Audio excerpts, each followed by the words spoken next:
Buenas tardes, chiquillos.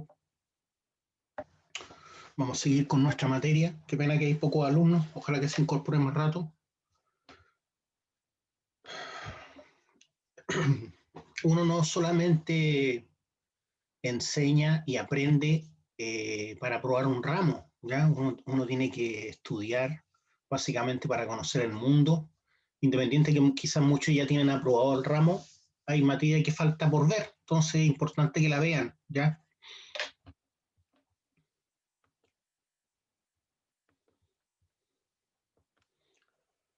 Vamos a hablar sobre lo que deforma el macizo rocoso. ¿Ya? Las fuerzas son las que deforman y mueven las cosas. ¿Ya? Un cuerpo siempre va a estar en reposo mientras no se le aplique una fuerza que lo saque de ese reposo. De igual forma, un cuerpo seguiría su trayectoria a una misma velocidad y no se detendría si no hubiera una fuerza que lo detenga. El roce es una fuerza, ¿cierto?, contraria al movimiento. Entonces, el macizo rocoso también o está estático o está dinámico. En general, el macizo rocoso, desde el punto de vista de la continuidad, es dinámico en el tiempo, ¿ya? Y está expuesto a muchas fuerzas. Las fuerzas más importantes son las tectónicas, ¿cierto? Entonces vamos a hablar de las fuerzas y los esfuerzos.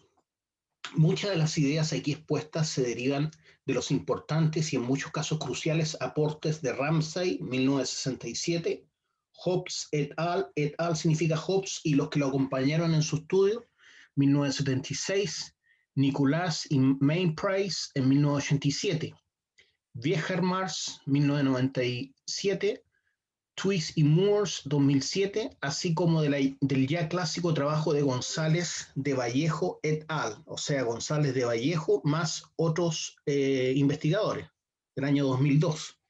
La lista es muy larga y aquí solo algunos nombres entre muchos más.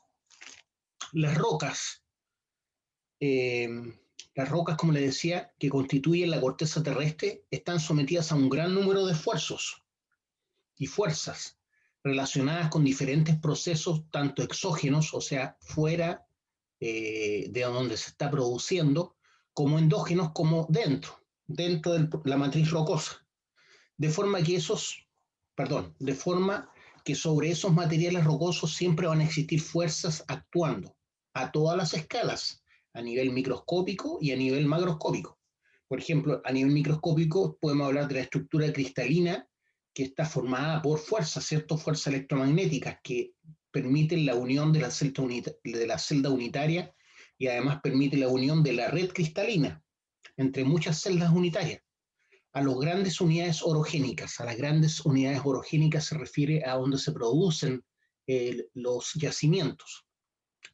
Pero independiente de la escala que estemos considerando y del tipo de fuerzas implicadas, de forma general los efectos que estas provocan en las rocas generalmente son o desplazamientos o deformación de ellas. Una vez que pasamos la deformación elástica, llegamos a la deformación plástica, en donde ya no hay vuelta atrás, ¿cierto? Y finalmente esa deformación plástica llega a su límite y se produce la ruptura. Así, un desplazamiento tiene lugar cuando las fuerzas que actúan sobre el material rocoso producen un cambio de posición de este, ¿ya? Aquí vamos a ver vectores, ¿cierto? Tenemos el eje X, el eje Y, tenemos una partícula, ¿ya? Que representa una celda unitaria, por ejemplo, de una matriz rocosa. Y esa celda unitaria se movió, se desplazó desde este punto a este punto. Por lo tanto, originalmente, este vector posición la indicaba y después de un tiempo, este vector posición indica la misma partícula. Hubo un desplazamiento. Entonces, el vector P' va a ser igual a ¿qué cosa? Al vector P más al vector D. ¿Ya? Ese cambio de posición se produjo porque hubo una fuerza que intervino para que esa partícula se moviera. El cambio de posición o desplazamiento del material rocoso con respecto a un punto de referencia implica que éste habrá recorrido una distancia con respecto a su posición original en una, dos o las tres direcciones del espacio. Aquí estamos considerando dos direcciones del espacio, no solamente en el plano, ¿cierto? Pero para que eso ocurra, tiene que haber una fuerza que hizo que esta partícula se moviera de acá a acá.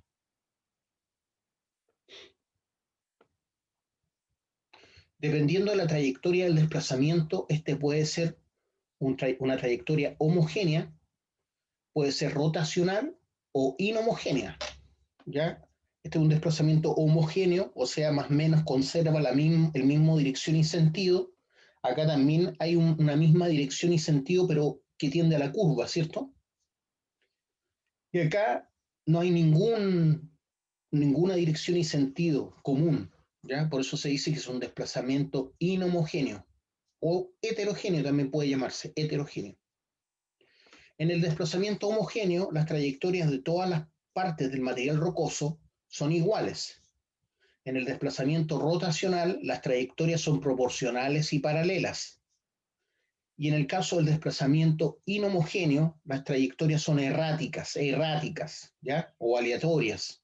Aleatorias entre comillas, ¿cierto? Lo que pasa es que nosotros no las entendemos, no las podemos proyectar, pero no existe realmente la suerte o el azar realmente no existe.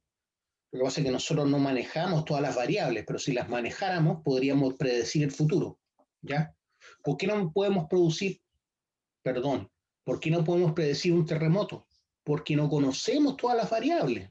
Porque si conociéramos todas las variables que producen un terremoto, podríamos, a través de un programa computacional, predecir los terremotos, dónde van a ocurrir, con qué intensidad y cuándo va a ocurrir. Pero como no conocemos todas las variables, porque la matriz rocosa, el macizo rocoso es muy complejo, no podemos predecirlo. Lo mismo pasa con la meteorología, tampoco es una ciencia exacta, porque no conocemos, son tantas las variables que influyen en el clima, que a veces ellos proyectan que va a llover, pero algo cambió y ese mismo sistema que iba a producir lluvia en nuestra región se corrió a la región de al lado. Entonces, es complejo todo el tema. Hay muchas ciencias que son inexactas, que no son como la matemática y la física, ¿ya? Dentro de ella está la geología. La deformación ocurre cuando al actuar una fuerza sobre el material rocoso, este cambia su forma y o tamaño. Entonces aquí estamos viendo un ejemplo de cómo un cubo está siendo aplastado por dos fuerzas, ¿cierto? Eso se llama compresión, ¿ya? Cuando dos fuerzas contrarias eh, tienden a aplastar o a comprimir, se llama compresión. Entonces, ¿qué es lo que ocurrió con la compresión de ese cuerpo? Se ananchó, ¿cierto? Y disminuyó su altura. Se ananchó hacia los lados y disminuyó su altura. Eso en general ocurre con los sólidos, ¿ya? Aquí está exagerado el ananchamiento, ¿cierto? Y la compresión, para que se entienda. Pero todos los sólidos, en general toda la masa desde el punto de vista atómico y desde el punto de vista molecular, toda la masa es infinitamente compresible. ¿Qué significa eso? Que de acuerdo a las fuerzas, claro, nosotros en las fuerzas terrestres donde nos movemos, consideramos, por ejemplo, los líquidos incompresibles y obviamente los sólidos también. Pero en el mundo del universo, en las fuerzas universales, se dice que la materia es infinitamente compresible. Por ejemplo, si nosotros pudiéramos comprimir la materia que conforma el planeta Tierra y la dejáramos como una esfera de diámetro 20 centímetros, ¿se entiende, cierto? La misma masa, la comprimimos y la dejamos como una Tierra de 20 centímetros de diámetro, comenzaría a ser un hoyo negro, porque tendría tal fuerza de gravedad que podría atraer todo lo que está alrededor. Ni siquiera la luz podría escapar, ¿ya? Eh, Después tenemos un ejemplo donde tenemos tracción, también se llama tensión, esa fuerza, ¿ya? La podemos llamar como tracción o tensión. Entonces estoy tensionando ese bloque y al tensionarlo, ¿cierto? Dentro de su rango de elasticidad o plasticidad, se va a alargar, ¿ya? Si el cuerpo era elástico y dejo de aplicar esa fuerza, voy a volver a su forma original.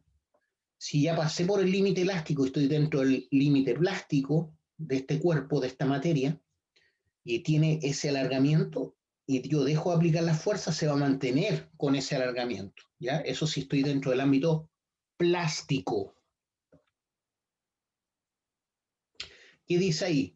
Cuando las fuerzas que actúan sobre la roca son convergentes, o sea, en la misma dirección, hay una compresión. Y significa convergente porque van a chocar, ¿cierto? Se produce la deformación por aplastamiento. En el caso de que las fuerzas sean divergentes, o sea, se alejan entre sí, se produce la distensión o alargamiento.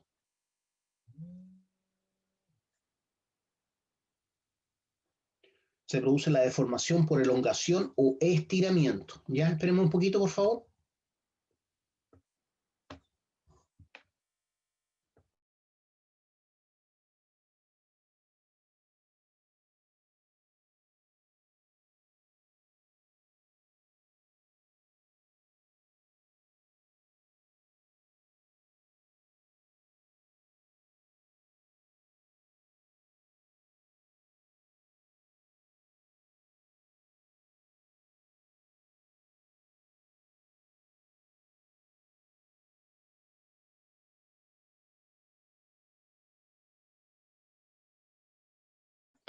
Ya, volviendo a la clase, reanudamos la grabación. Entonces, en el caso de que las fuerzas sean divergentes, o sea, se alejan las fuerzas, se produce una distensión o alargamiento. Se produce la deformación por elongación o estiramiento. A eso es lo que le llamamos tracción. Si consideramos la fuerza en un punto, entonces hablamos de carga, carga puntual. Si consideramos la fuerza aplicada en un área, entonces hablamos de esfuerzo, ¿ya? Cuando una fuerza está aplicada sobre un área, hablamos de esfuerzo o presión, ¿ya? El esfuerzo y la presión es lo mismo. O sea, estamos hablando de kilofuerzas o newton por centímetro cuadrado. Así se mide. Kilofuerzas, kilopondios, libras fuerza. Esas son las unidades de fuerza, ¿cierto? Pero la más común es newton o kilogramos fuerza por centímetro cuadrado. ¿Ya? Esas son las unidades. PSI también. Pounds square inches. O sea, libras por pulgadas cuadradas. Eso significa libras por pulgadas cuadradas. Cuando hablamos de esas libras, cuando estamos hablando de presión, estamos hablando de libras fuerza, no libras masa, ¿ya? ¿Qué significa eso? Que está multiplicado por G. Entonces, si consideramos una fuerza en un punto, hablamos de carga, carga puntual. Si consideramos la fuerza aplicada sobre un área, entonces hablamos de esfuerzo. Eso es súper importante entenderlo. Entonces, aquí tenemos, ¿qué cosa? Según la imagen, tenemos un esfuerzo, ¿cierto? Y ese esfuerzo se simboliza con sigma. Esa letra que está ahí se llama sigma. Y sigma, o el esfuerzo de compresión en este caso, es igual a la fuerza partido por el área. O sea, la fuerza que está siendo aplicada partido por el área, ¿ya? En este caso es una fuerza de compresión.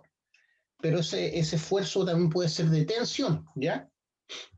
Ese esfuerzo puede ser de corte o de cisalle. Hay muchos tipos de esfuerzo, pero siempre es unidades de fuerza partido por unidades de superficie o área. Entonces el esfuerzo es un parámetro que representa la fuerza aplicada por unidad de área. Ya entonces siempre vamos a tener kilogramos partido por centímetro cuadrado, vamos a tener libras partido por pulgadas cuadradas, ¿ya? Eso significa PSI, pounds square inches, o cosas por el estilo, ¿ya? También hablamos de, como presión también medimos en metros columna de agua, milímetros columna de agua, milímetros columna de mercurio, ¿ya? Como veremos más adelante, las estructuras de deformación que encontramos en la roca y su posible reactivación en diferentes etapas dependerán de la magnitud del esfuerzo y su orientación. El esfuerzo es una magnitud vectorial, ¿ya? Se puede expresar como un vector, que se puede descomponer en tres componentes, o sea, las coordenadas X, la coordenada Y y la coordenada Z, según las direcciones principales del espacio cartesiano, en el espacio en 3D, ¿cierto? Así el estado de esfuerzo de un volumen de roca está definido por las fuerzas por unidad de área, ¿ya? Referidas a los tres planos X, Y y Z. Entonces, si aquí estamos considerando, por ejemplo, esa fuerza, ¿cierto? La puedo, ¿cómo se dice? Dividir o separar en sus tres fuerzas. La fuerza en el eje Z, la fuerza en el eje Y y la fuerza en el eje X. Por lo tanto, si yo sumo esos vectores, vector XX, vector XY y vector XZ, me va a dar ese vector F, que es un vector fuerza.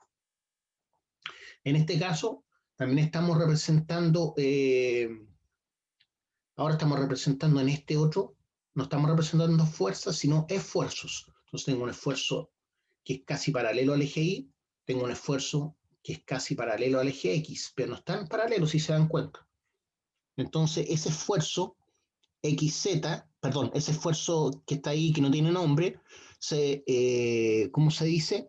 Se puede descomponer en su esfuerzo en el eje X, esfuerzo en el eje Z y esfuerzo en el eje Y, ¿ya? Lo mismo con ese esfuerzo que está ahí, que es el rojo, se descompone en su componente Y, se descompone en su componente Z y se descompone en su componente X. Lo mismo con este otro, ese esfuerzo, ¿cierto? Lo estoy descomponiendo en sus tres vectores que lo conforman, o sea, el esfuerzo paralelo al eje X, el esfuerzo paralelo al eje Z y el esfuerzo paralelo al eje Y. Descomposición de las fuerzas actuantes sobre un volumen de roca, ¿cierto? En sus componentes en el espacio cartesiano. Acá.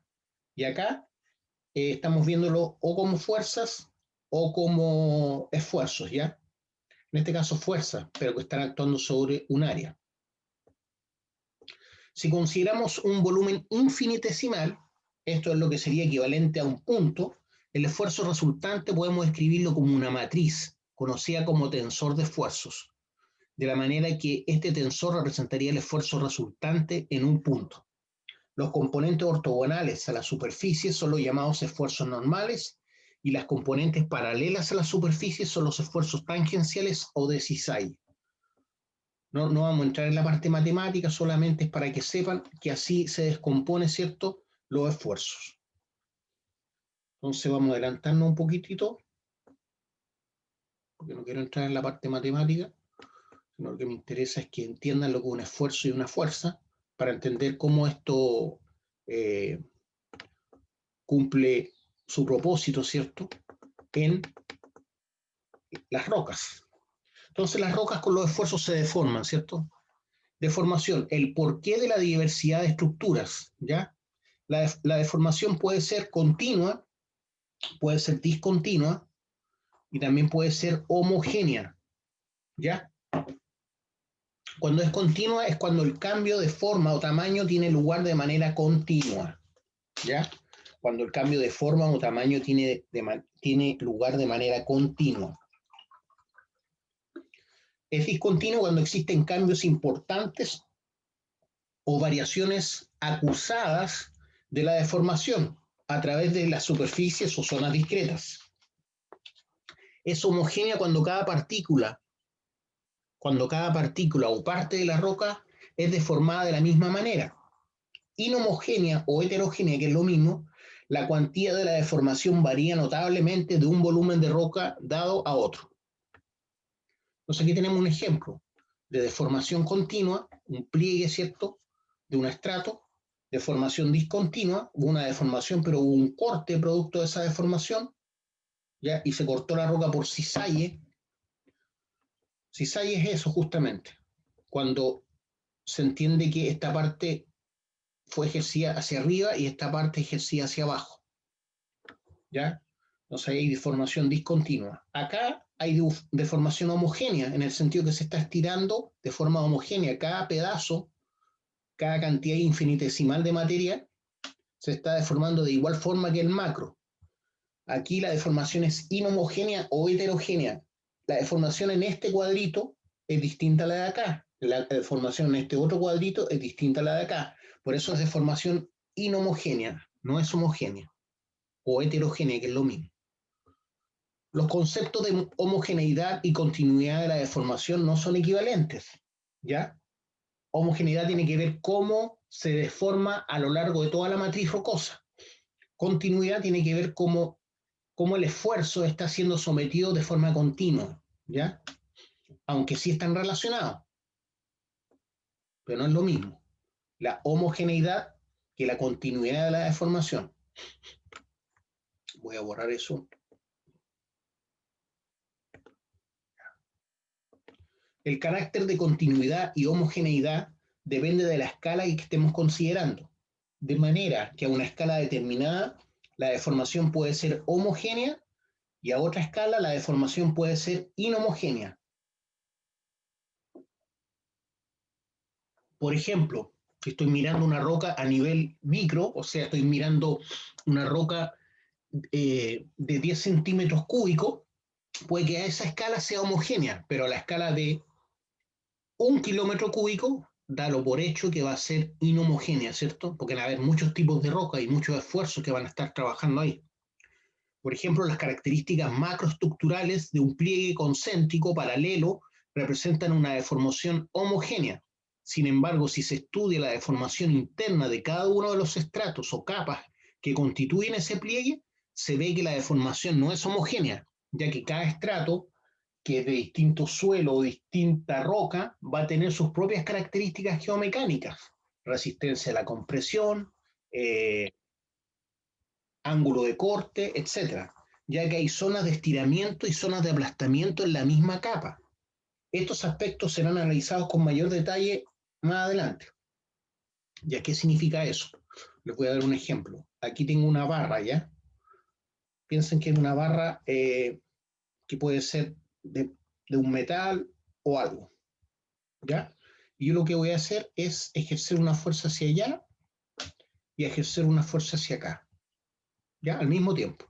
Entonces, ¿qué va a pasar con esa barra? Se va a tender a curvar, ¿cierto? Eso se llama flexión. Entonces estoy sometiendo la barra a flexión. El esfuerzo que está doblando la barra es flexión. Pero son fuerzas que deforman la barra, ¿ya? Vamos a suponer que tienen igual diámetro, ¿ya?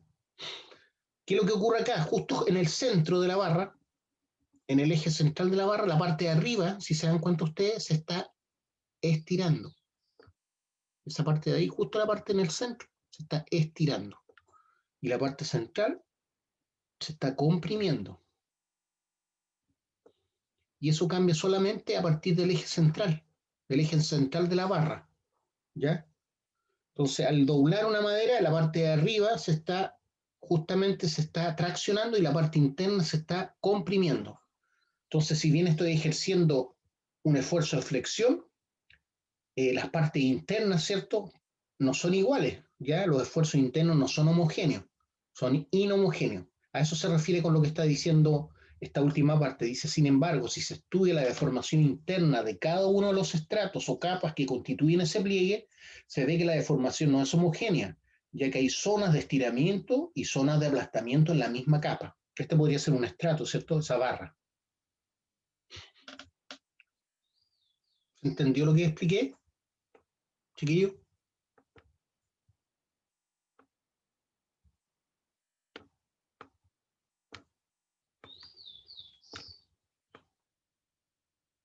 Ya, acá tenemos, por ejemplo, ejemplos de deformación. Esto es un amonite, yo tengo algunos, encontré en Lo Valdés, al interior de la cordillera de Santiago, ¿cierto? Santiago de Chile, por el Cajón del Maipo, casi llegando a la frontera, hay un sector que se llama Baños Morales. Cuando uno cruza el río, que es el comienzo, ¿cierto?, del río Maipo, eh, llega a Lo Valdés. Hay un puente que permite cruzar de Baños Morales a Lo Valdés. Y en Lo Valdés, si uno empieza a encaramarse, hay unas zonas rocosas que son estratos sedimentarios que están casi verticales. Y ahí hay muchos fósiles, como amonites, almejas, cholgas o choritos, no sé cómo le llaman en su zona, y están fosilizados. ¿Ya? Un día se los voy a mostrar. Esto es una amonite, o sea, una especie de caracol antiguo, petrificado, ¿cierto?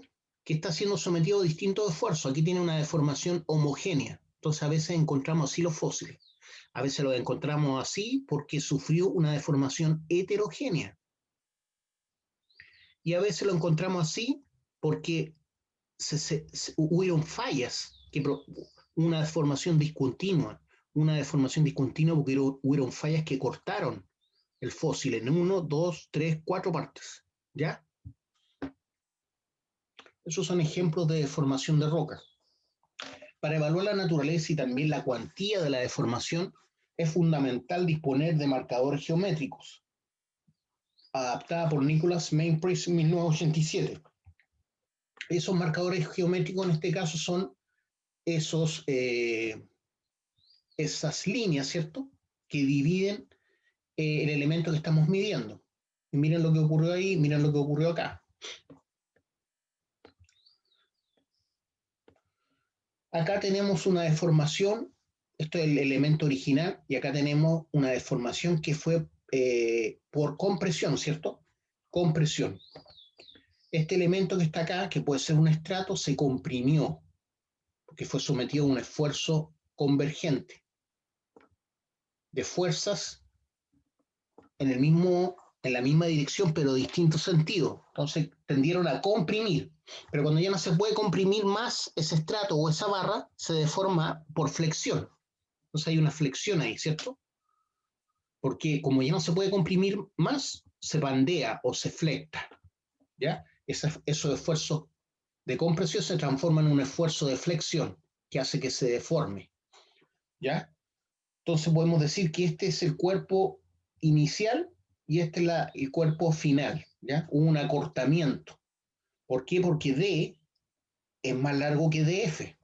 D es más largo que DF. En este caso se produjo una extensión, pero finalmente se cortó por cisalle. Entonces aquí se entiende que ocurrió esto. Los tiraron por acá y los tiraron por acá. Pero en general las rocas tienen mucha capacidad para resistir compresión, pero poca resistencia de tracción. Entonces se tienden a cortar cuando las traccionamos. Las rocas y el cemento. El cemento tiene el mismo comportamiento de las rocas. Es por eso que las estructuras de edificios, ¿cierto?, se le agrega acero para volverlo más flexible. Eso es lo que hablamos de hormigón armado. En minería se utiliza mucho hormigón armado al interior de minas, ¿ya? Entonces aquí lo que ocurrió es que traccionamos, ¿cierto? Traccionamos esa barra o ese estrato y se ocurrió un corte. Y eso es cisalle, ese tipo de corte es cisalle. Y cada material tiene un ángulo distinto de corte, ¿ya? Siempre se va a tender a cortar en un mismo ángulo, cuando lo comprimimos, por ejemplo. Entonces aquí tengo que hubo una extensión también. Se dice que D es menor que DF, ¿ya? Si medimos esto, se entiende que una vez que se aplicó la fuerza, nos movimos dentro del ámbito plástico, por lo tanto, D es menor que DF, que es la suma de estos dos elementos cortados, ¿ya?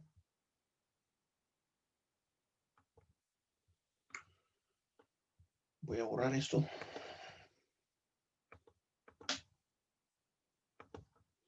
Ya, la deformación se expresa comparando las dimensiones en el estado deformado con las del estado inicial de la roca sin deformar. Así podemos considerar la deformación longitudinal, elongación o estiramiento o también acortamiento como sigma, o sea, la sumatoria, y la deformación volumétrica o dilatación como delta. Ya, en este caso no es sumatoria, es solamente el símbolo sigma.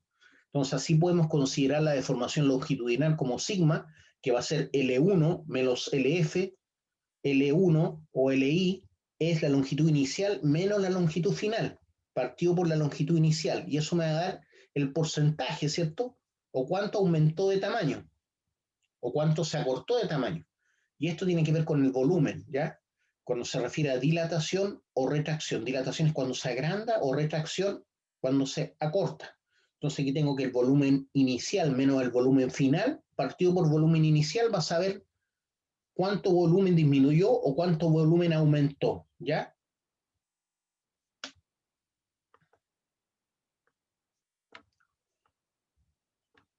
Siendo LI y LF las dimensiones lineales inicial y final, y BI y BF los volúmenes inicial y final respectivamente, lo que les decía, ¿cierto?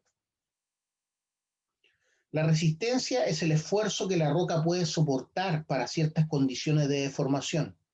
Entonces esa resistencia también tiene que ver con un esfuerzo. ¿Cuánto resiste? ¿Cuánto resiste esa roca? ¿Cuántos kilogramos por centímetro cuadrado va a ser su resistencia para no comprimirse o para no romperse. ¿Cuánto va a ser su resistencia a la tracción? ¿Cuánto va a ser su resistencia a la compresión? ¿Cuánto es su resistencia a la flexión? ¿Cuánto es su resistencia al cisalle? ¿Ya? Entonces, cuando uno dice que el rango mayor de resistencia a tracción de una roca es de 400 kilogramos por centímetro cuadrado, significa que a los 400 kilogramos por centímetro cuadrado se corta la roca, ¿cierto? Por tracción. Esa es la resistencia máxima, ¿ya? O, para ser más exacto, a los 401 kilogramos por centímetro cuadrado se corta, porque la resistencia máxima es de 400 kilogramos por centímetro cuadrado, ¿ya? La resistencia es el esfuerzo que la roca puede soportar para ciertas condiciones de deformación. La rotura ocurre cuando la deformación elástica, en algunos casos plástica, no puede acomodar el esfuerzo y se generan discontinuidades en el cuerpo rocoso. En algunos casos las rocas son muy duras, por lo tanto, significa que son frágiles, ¿ya? Entonces casi son inelásticas, pero no hay nada 100% inelástico, ¿ya? Por lo tanto, cuando yo estiro algo que es muy duro, apenas pase el límite de elasticidad se va a cortar. Cuando estiro algo que es muy plástico, ¿ya? O sea, tiene una resistencia elástica y además una resistencia plástica alta, significa que se va a tender a estirar. Y si paso el límite de elasticidad y me meto en el límite de plasticidad, significa que se va a estirar y aun cuando deje de aplicar esa fuerza se va a mantener estirado, como el chicle, como la plasticina, ¿cierto? O la plastilina, como le dicen ahora a los niños. La plastilina es plástica, por eso se llama así, porque yo la estiro y no se devuelve a su forma inicial una vez que yo dejo de aplicar ese esfuerzo. Voy a repetir esto. La resistencia es el esfuerzo que la roca puede soportar para ciertas condiciones de deformación. La rotura ocurre cuando la deformación elástica o en algunos casos plástica no puede acomodar el esfuerzo y se generan discontinuidades en el cuerpo rocoso, fracturas o cortes. La diferencia fundamental entre la deformación elástica y la deformación plástica es que en la primera el material recupera su forma inicial. Estoy hablando de la deformación elástica. Si cesa el esfuerzo, vuelve a recuperar su tamaño inicial, siempre que no se haya superado el límite elástico, ¿ya? En el caso de que la deformación, perdón, en el caso de la deformación plástica, el material no recupera su forma original una vez que se deja de aplicar ese esfuerzo. Se mantiene estirado, ¿se entiende? O se mantiene aplastado, porque es para los dos lados. En el caso de los materiales con un comportamiento frágil, la rotura tiene lugar cuando se alcanza el límite elástico, ¿ya? Lo que les decía. O esfuerzo máximo a partir del cual la deformación es permanente. Aquí están mostrando un cuerpo, ¿cierto?, de un material determinado que está sometido a compresión. Entonces tuvo un cambio de longitud, desde longitud inicial a longitud final, ¿ya? Y hubo una diferencia de longitud debido al esfuerzo que se aplicó, ¿ya? Entonces, cuando se alcanza el límite elástico, ¿ya? Significa que se rompe el cuerpo que es muy duro, ¿ya? Porque es frágil. Pero cuando el cuerpo es más bien dúctil, o sea, tiene alta resistencia elástica y además tiene resistencia plástica, va a llegar un momento que va a ceder y se va a alargar, ¿ya?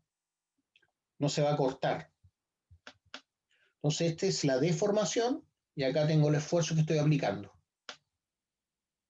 A esta parte se llama resistencia residual, ya que es mucho menor. Por ejemplo, cuando yo paso el límite plástico, paso el límite elástico, perdón, hay una resistencia residual y yo puedo seguir con menos fuerza estirando la plastilina. Al principio cuesta estirarla, pero después que llega un momento en que ya la resistencia es mínima. A eso se refiere con resistencia residual. En los materiales con un comportamiento frágil, frente al esfuerzo que se ejerce sobre ellos, la rotura tiene lugar cuando se supera el llamado límite elástico. Si consideramos la relación entre la variación de los esfuerzos aplicados y la deformación producida, podemos ver que existen en los materiales tres tipos de comportamiento. Ahí están los tres tipos de comportamiento. Comportamiento frágil implica una deformación elástica con pérdida brusca de la resistencia, o sea, se rompe. a través de un plano o conjunto de planos, sin ninguna o muy poca deformación plástica. Este comportamiento es común en rocas coherentes, sanas, las típicas rocas duras. Esas rocas duras son las típicas rocas plutónicas o intrusivas, o sea, de magmas que enfriaron lentamente bajo la Tierra. Estoy hablando de la monzonita cuarcífera, de la tonalita, de la diorita, de la andesita o del granito, ¿ya? El basalto también es de comportamiento frágil. Comportamiento frágil dúctil implica deformaciones elásticas y plásticas al mismo tiempo, con una resistencia residual mayor, ya no se cortan al tiro. Este comportamiento es común en rocas con continuidades preexistentes, o sea, rocas que tienen cortes, a eso se refiere, o diaclasas y arcillas. Las típicas rocas blandas son frágil dúctil. Comportamiento dúctil implica deformaciones plásticas no recuperables, como por ejemplo la arcilla, ¿cierto? La greda. La resistencia se mantiene, aunque constante, la resistencia se mantiene constante, aunque la deformación aumenta. Eso ocurre, por ejemplo, en las sales o en otras rocas sometidas a alta temperatura y o circulación de fluidos, ¿ya? Entonces eso ocurre en sales o en otras rocas sometidas a alta temperatura y o circulación de fluidos. Por ejemplo, el acero cuando lo calentamos, ¿cierto? Cuando lo estamos forjando, tiene un comportamiento dúctil, por eso le puedo dar la forma que yo quiero. Tiene una deformación plástica, ¿ya? Ahí tenemos un ejemplo de los gráficos y cómo se comporta algo frágil cuando fue sometido a compresión, o se corta así, o se corta así, con fractura. Ya se cortó diagonal o así. Entonces alcanzó su límite elástico y se corta y se cede, ya no hay más resistencia de parte de este macizo rocoso. En este macizo rocoso se llegó al límite elástico, pero se mantuvo con una resistencia mayor que el del comportamiento frágil y se elongó un poco, ¿cierto? Se elongó un poco, sin romperse. Dentro del comportamiento dúctil, se mantuvo por más tiempo el comportamiento elástico y el plástico se mantuvo por más tiempo. Llegó un comportamiento, ahí el límite elástico casi se confunde con el límite plástico y se mantiene el alargamiento o la compresión en este caso, ¿cierto? Entonces como que este testigo de roca se anduvo como engordando, aumentó su diámetro en el centro. Ahí dice lo que les acabo de decir. Son curvas de esfuerzo de formación para comportamiento frágil, frágil dúctil y dúctil. Obsérvese cómo en el caso del comportamiento frágil, la resistencia residual es mucho más baja que la resistencia máxima, el límite elástico. En el caso del comportamiento dúctil, la resistencia residual es prácticamente la misma que la resistencia máxima. En el caso del frágil dúctil, se produce una deformación plástica inmediatamente antes de la rotura y por tanto el límite elástico tiene un valor inferior que le llamamos sigma p. Esto está en un libro de Twist y Morse del año 2007.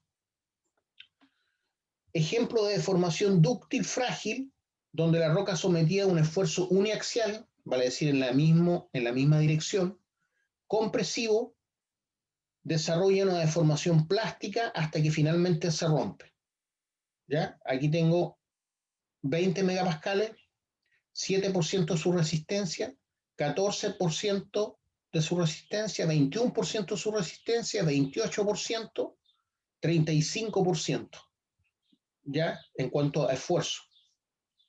Parece que lo que se aplica, ya, son 20 megapascales al 7%, al 14%, al 21%, al 28% y al 35%. Al principio hay una deformación, ¿cierto?